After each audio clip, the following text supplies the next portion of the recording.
Alright everybody, today's video is going to be about my quick and painful lesson in how Copart works. Since the key to being a successful YouTuber appears to be buying vehicles from Copart, I figured it was time for me to dive in. No need to do research, no need to read those pesky terms and conditions, I'll figure it out as we go. When you set up a Copart account, the first thing you're greeted with is a request for $60, which I happily paid since I would soon be making millions by buying and selling motorcycles from Copart. Copart has an amazing selection of vehicles and some pretty decent motorcycles. I found a few Moto Guzzis, and as I will explain in an upcoming video, Moto Guzzi is the one motorcycle I have never owned despite my many attempts. I found the subject of today's video, a 2003 V11 Lemans, in pretty rough shape going cheap, so I entered a bid, and that's when I learned my first lesson in dealing with Copart. They cater to dealers, and most auctions are dealer only. Since I'm too cheap and lazy to actually get my dealer's license, I use the next best option. Copart will happily set you up with a broker to allow you to buy through a broker for a fee. Copart is very upfront about their fees, but if you are a moron and don't read the fee table,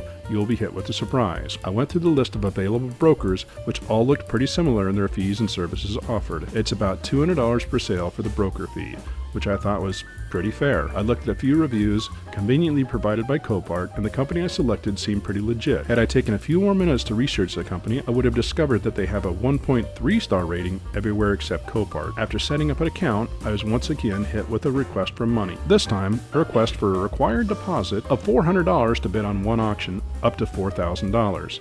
Or, for $1,200, I could bid on two auctions up to $12,000. Since there were multiple bikes I was looking at, I handed over the $1,200. Give me your money! I should have been mildly suspicious when I started getting texts from my bank asking if I was really dumb enough to give these guys money. I'm assuming there have been issues. Once again, a lesson learned. Having cleared that hurdle, and now with the buying power to finally break into the exclusive dealer-only wholesale deals, I locked into the goal: to purchase a rare Moto Guzzi sport bike at an amazing price. It wasn't long before my bike was on the virtual block and my $650 bid was the winner. I sat back in my chair and thought, wow, I finally did it. I now own a Moto Guzzi. And what a deal. I went to bed happy, and the next morning I got on the phone to my guys at haulbike.com to lock in a shipping quote. And for $800, the bike would be in the Superbike Rescue Network garages, ready for an overhaul. And that's when things went sideways. The first quirk was that I hadn't actually won the bike. It had a $900 reserve.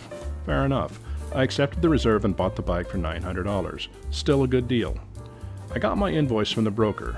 My $650/$900 bike was now $1,810. What I had accounted for was the broker fees, and what I didn't think about was the Copart fees, which were more than half the bike itself. In fairness, if I would have taken half a second to click on the Calculate Fees button, I would have known.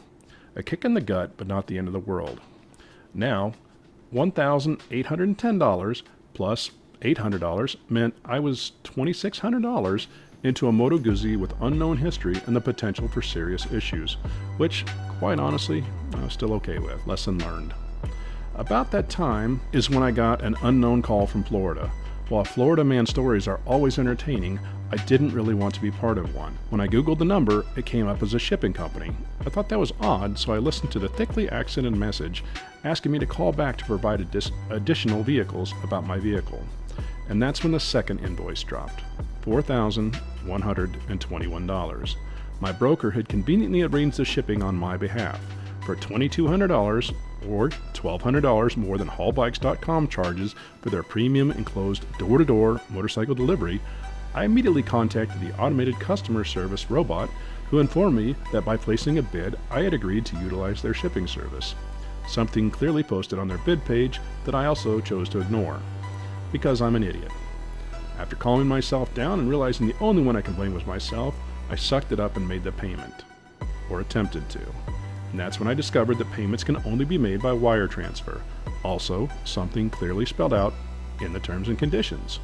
So $4,121 was sent to a mysterious brokerage service in North Miami with a $40 wire transfer fee just for that extra nudge. As for my $1,200 deposit, well, they're going to keep that on hold until the transaction is complete.